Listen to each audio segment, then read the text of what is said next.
आपके साथ मैं हूं स्वप्निल।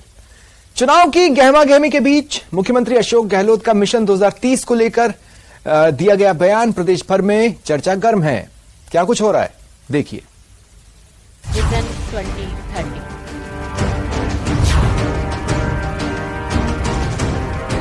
जब राजनीतिक पार्टियां 2023 को फतेह करने की तैयारी में जुटी हैं, उस वक्त अशोक गहलोत 2030 की चिंता कर रहे हैं। यानी वो इसके जरिए अपने विरोधियों को भी साफ साफ संदेश देना चाहते हैं कि कांग्रेस पार्टी में 2030 तक तो बादशाहत उनकी ही बरकरार रहेगी।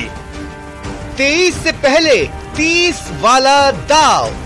ये कोई व्यक्तिगत एजेंडा मेरा नहीं है, ये एजेंडा राजस्थानवासी को होना चाहिए, तब जाकर के मिशन 2030 कामयाब होगा। ना मुझे भ्रम है, ना किसी को भ्रम होना चाहिए कि खाली विचार प्रकट करने से सब कुछ हो जाएगा। समृद्ध राजस्थान का रोड मैप। जब सब कुछ हमारे पास में है तो क्यों नहीं हम सपना देखें 30 तक का। 30 से जाते आते हम लोग और क्या क्या कर विभागों के अंदर। 7 साल बाद प्रदेश को देश का नंबर 1 बनाने के जादूगर के प्लान पर सियासी गलियारों में चर्चाएं छेड़ दी है।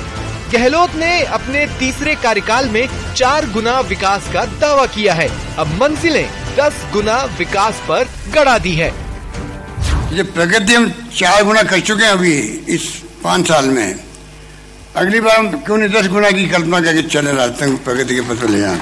2030 ये सबके लिए है, राजस्थान वासियों के लिए है। छात्र है, युवा है, मजदूर संगठन है, एनजीओ है। सीएम गहलोत ने प्रदेश की जनता को सपने देखो और साकार करो का नारा दिया। कहा अगले 7 साल के लिए टाइम बाउंड वर्क प्लान बनाएंगे, हर वर्ग तक पहुंचेंगे, सबके सुझाव लेंगे, प्रदेश के विकास की रफ्तार बढ़ाएंगे और राजस्थान मिशन 2030 का विजन डॉक्यूमेंट जारी करेंगे।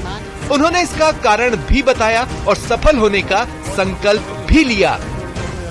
मिशन 2030 का आइडिया क्यों आया? आइडिया इसलिए आया कि आज हम ऐसी स्थिति में आ गए हैं जहां हम बहुत आगे बढ़े हैं। माइंस एंड मिनरल्स के खनिज भंडार संपदा यहाँ इतना भंडार भरे पड़े हैं कि उनका दोहन नहीं कर पा रहे हम लोग। पोटाश ऐसी चीज है, पोटाश जो हिंदुस्तान में कहीं नहीं है, सिर्फ राजस्थान के हनुमानगढ़ में बीकानेर के अंदर है। वहीं राजस्थान के विकास के लिए ERCP का जिक्र कर सीएम ने न सिर्फ केंद्र सरकार पर वार किया बल्कि चुनावी साल का सबसे कारगर हथियार भी चला दिया। कोई कमी नहीं आने देते हैं पानी की योजना को लेकर के आज भी।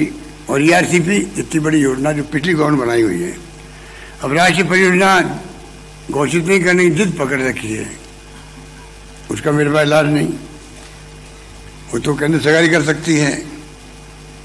और हमारी जिद है, अगर वो नहीं करेंगे तो हम करके दिखाएंगे, राजस्थान का ERCP योजना पूरी करके दिखाएंगे। मिशन 2030 के तहत अगले 2 महीने तक पूरे प्रदेश में सरकार के कर्मचारी, अधिकारी और हर वर्ग से जुड़े विशेषज्ञ न केवल सरकार को राय मशविरा देते नजर आएंगे बल्कि सरकार के नुमाइंदे घर घर दरवाजा खटखटाएंगे। मेरी अपील रहेगी तमाम प्रदेशवासियों से, छात्रों से, युवाओं से, विशेष रूप से महिलाओं से, इस प्रकार से हम जो है एक सपना देखा सबने 2030 का, उसमें हम लोग क्या जंप करें आगे बढ़ने के अंदर, जिससे कि राजस्थान खुशहाल राजस्थान बने। हालांकि बीजेपी सीएम के इस अभियान को सियासी से ज्यादा कुछ नहीं मानती। 2047 तक हम विकसित भारत बनाएंगे, ये मोदी जी ने एक नारा दिया। उनसे वो नकल करने की कोशिश कर रहे हैं, लेकिन वो तो शासन में आ ही नहीं रहे ना। आपको भी पता, हमें भी पता, सबको पता है, राजस्थान की जनता को भी पता है। विकसित राजस्थान का सपना साकार करने के लिए न सिर्फ लोगों की राय ली जाएगी बल्कि विजन डॉक्यूमेंट में उस राय को शामिल करने की भी कोशिश होगी। जाहिर है इस मिशन के जरिए अशोक गहलोत न केवल अपनी पार्टी में अपना वर्चस्व चाहते हैं, साथ ही वो मुख्यमंत्री के तौर पर भी फिर से रिपीट करना चाहते हैं कि सरकार आएगी तो मुख्यमंत्री भी वो ही होंगे। कैमरा पर्सन अविनाश के साथ बाबूलाल धायल, न्यूज 18 जयपुर। टोंक में कांग्रेस नेता सचिन पायलट ने रामलीला मैदान में कार्यकर्ता सम्मेलन को संबोधित किया। सचिन पायलट ने इस दौरान बीजेपी पर जमकर हमला बोला। पायलट ने कहा कि राजस्थान में बीजेपी के पैर नहीं जमने वाले। दूसरा इंजन कर्नाटक में सीज किया। चुनाव कुछ ही समय दूर है, हमने धरातल पर काम किया है। सीडब्ल्यूसी में सदस्य बनाए जाने पर उन्होंने पार्टी का आभार भी जताया। साथ ही कहा कि मेहनत करने का दोबारा समय आ गया है। उन्होंने कहा कि हिमाचल में इनका एक इंजन सीज कर दिया है।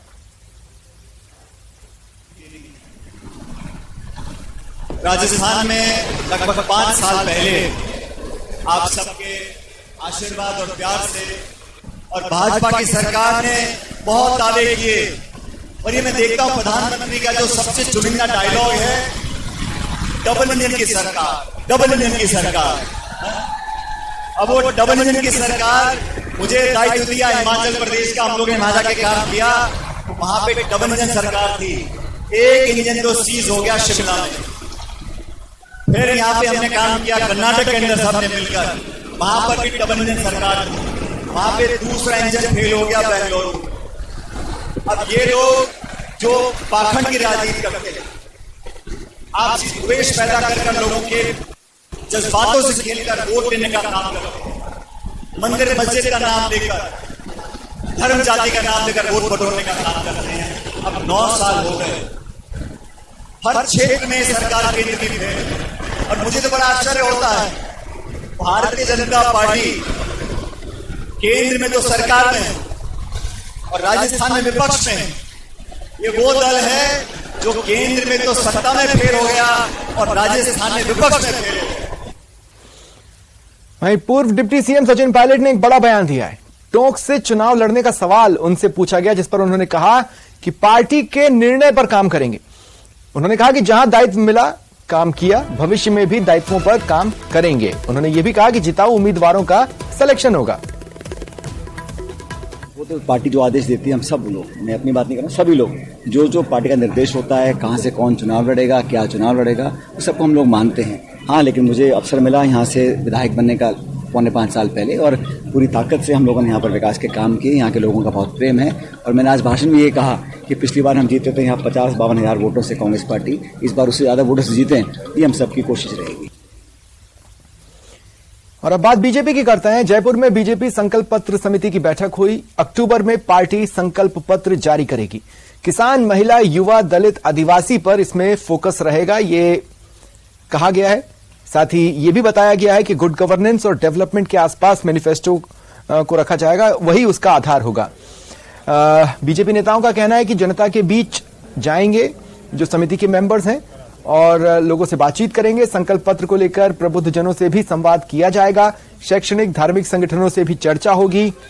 परिवर्तन यात्रा में भी एक सुझाव संकल्प पेटी, सजेशन बॉक्स रखा जाएगा, और जितने भी सजेशंस मिलेंगे उसके आधार पर मैनिफेस्टो को तैयार किया जाएगा। सभी 200 विधानसभा में आकांक्षा संकल्प सुझाव पेटी जाएगी। इसका मतलब है कि राजस्थान भर से सुझावों को लिया जाएगा और उसके बाद मैनिफेस्टो में उसे जगह दी जाएगी।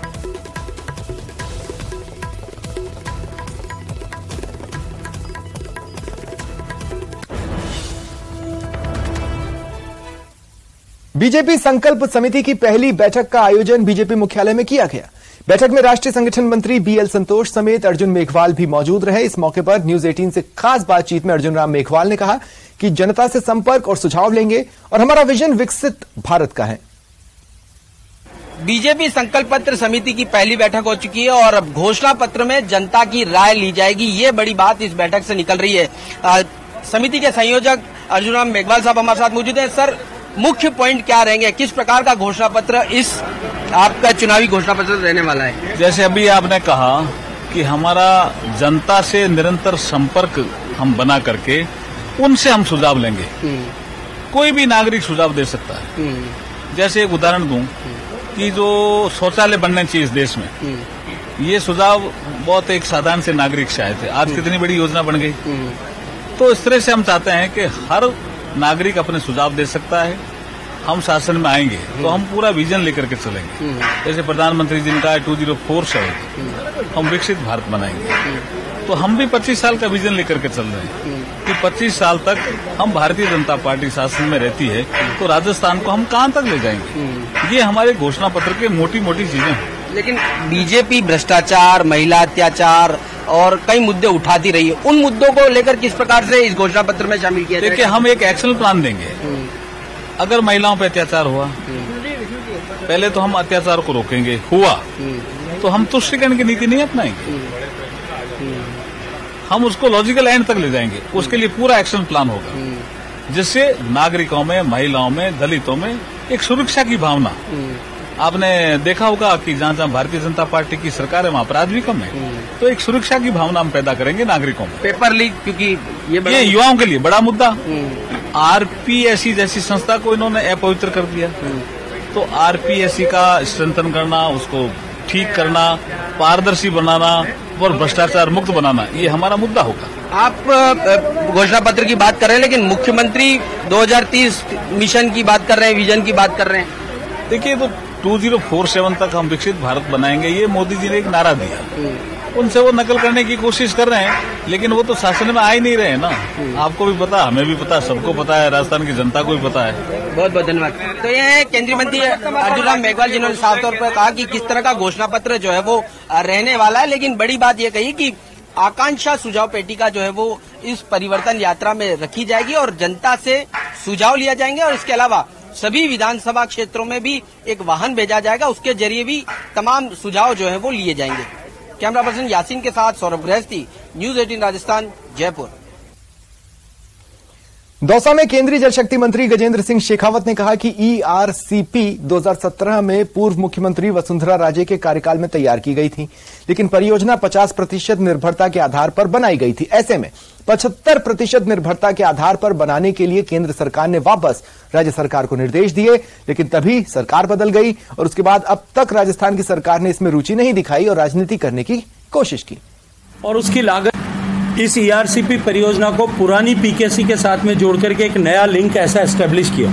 हमने उस लिंक की डिजाइन बनाई, डिजाइन बना करके राजस्थान को 2480 एमसीएम पानी मिले, लगभग 2500 एमसीएम पानी मिले, इसकी संकल्पना की।